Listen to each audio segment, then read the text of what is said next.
Let me rephrase that. I'm going to hit that one more time. Daniel chapter 12, verse 1, 2, and 3. It says, and at that time shall Michael stand up, the great prince, which standeth for the children of thy people. And there shall be a time of trouble, such as never was since there was a nation, even to that same time. That's the middle. I'm going to stop right there for a minute to give you an understanding. I am that Michael in Daniel chapter 12, verses 1, 2, 3. Yeah, that's me. Showing the holy people who they're really supposed to be. Waking them out of their dead beds, which is really in their heads. For all of you who's living in the new, this is for you.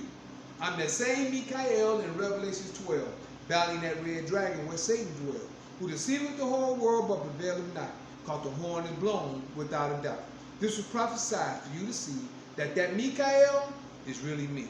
And what's happening is I'm standing up for the children of thy people, of the Father's people, of our people, telling them to get indexed because we are the ones who are been in bondage for the last 2,000 years, 400 years, but the world has been in bondage for the last 2,000 years. You know what I'm saying? This is where Jesus came on the scene and what have you. But we're in the third day now. And just to share with you a little bit on that, you remember when he told the Pharisees and Sadducees, said, if you tear this temple down, I'll raise it the third day. Let me give you an understanding to that. By Yeshua, not Jesus, Yeshua being the anointed of the Father and the Spirit being within him, the Spirit was speaking through him saying, if you tear this temple down, I'll raise it the third day.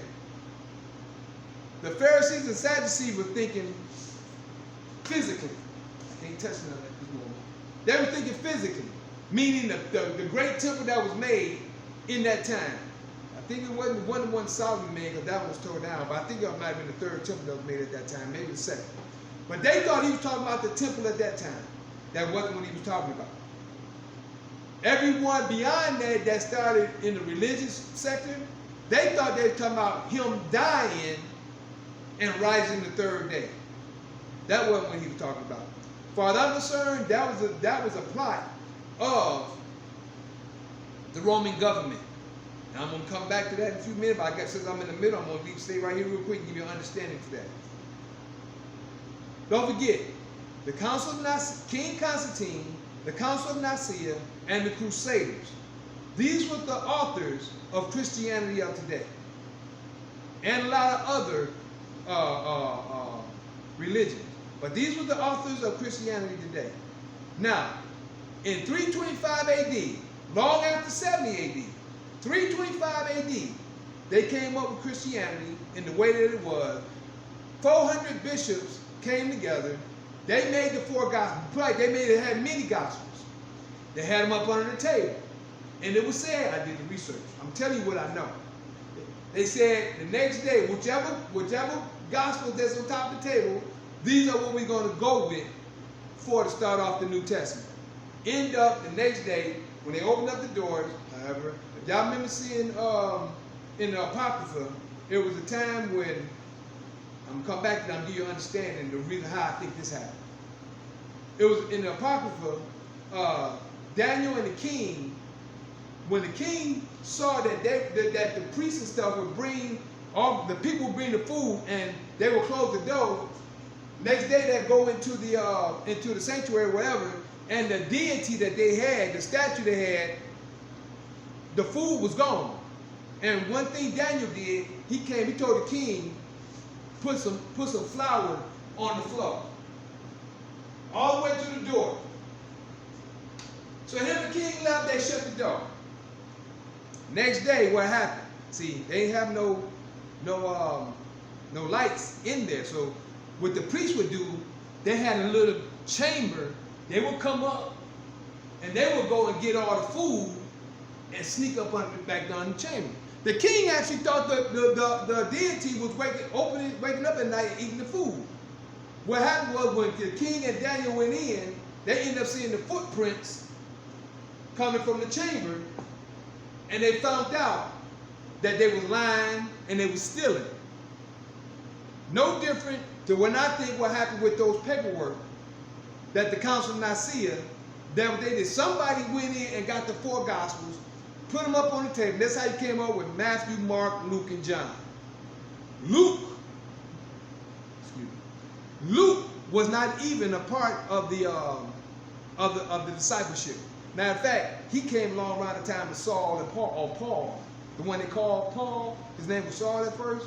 You'll see around the time of Stephen, the one that they murdered, the one that they stoned. You'll see that he was in around at that time. Once you do your research, you got to study. The more you study, the more you see, the more you know, the more you grow. So, this is how I think they came up with the 4 Gospels.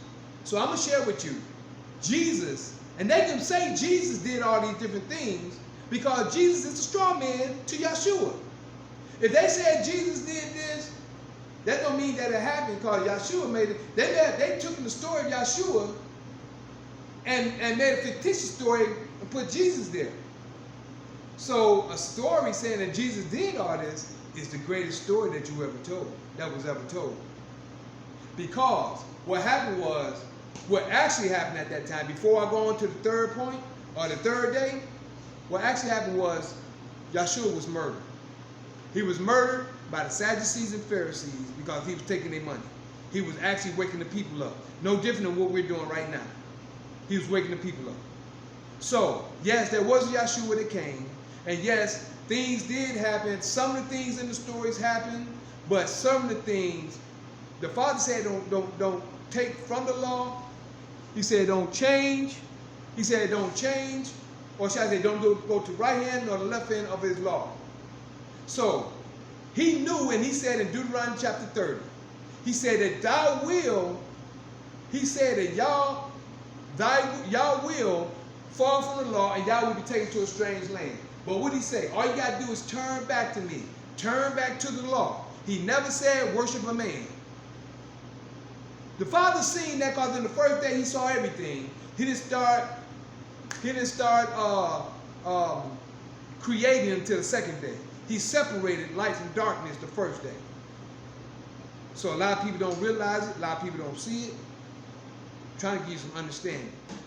So the more information I share, all you got to do is go back through this information I'm sharing with you, research it, look at the scriptures, and check it out. And then go through history and understand the Council of Nicaea, the King Constantine, might as well say the Pope because he is part of it anyway, and the Crusaders, which the Crusaders went around the world making people accept this way of life. When I say making them accept it, anyone who didn't accept this way of life, they murdered them. When they wouldn't bow or bend, they murdered them. This is how the 3rd and 4th generation came into being. This is how Christianity came the way that it is today. And this is the problem that we have at this point in time. So I'm just letting everyone know the real truth, the understanding, and the knowledge. And as we go on, 3rd day. I don't want to forget that. The 3rd day is where we at now. He said, if you tear this temple down, I'll raise it the 3rd day. The spirit within Yeshua is here today. This spirit has been here since day 1. The spirit has been here since day 1. When the Father said, let us make man, it was the Father and it was talking about the Spirit. The Spirit moved across the waters, which is the people. In the Father's mind, seeing everything that was going on at that time. The Spirit moved across the waters. We are waters. That's what we are. We are law. We are land, air, and water. That's what we are. That we're made of. We are law. Research, the more you look. Research, the more you know, the more you grow. And the Spirit will give it to you as well. I thank the Father for all He's done, been doing the plan to do. I thank Him for giving me the knowledge that I have and let me be where I am today to share with you, to wake our people up. And this is true knowledge, true information, spiritually. So, now, that was the 3rd day. Now I can go ahead with the rest of this Daniel 12. Daniel 12. And it says that,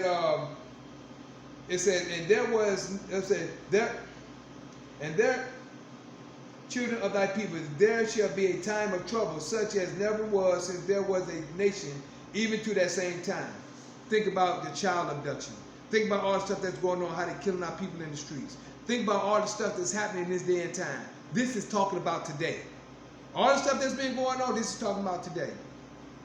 To that same time, thy people shall be delivered, everyone that shall be found written in the book.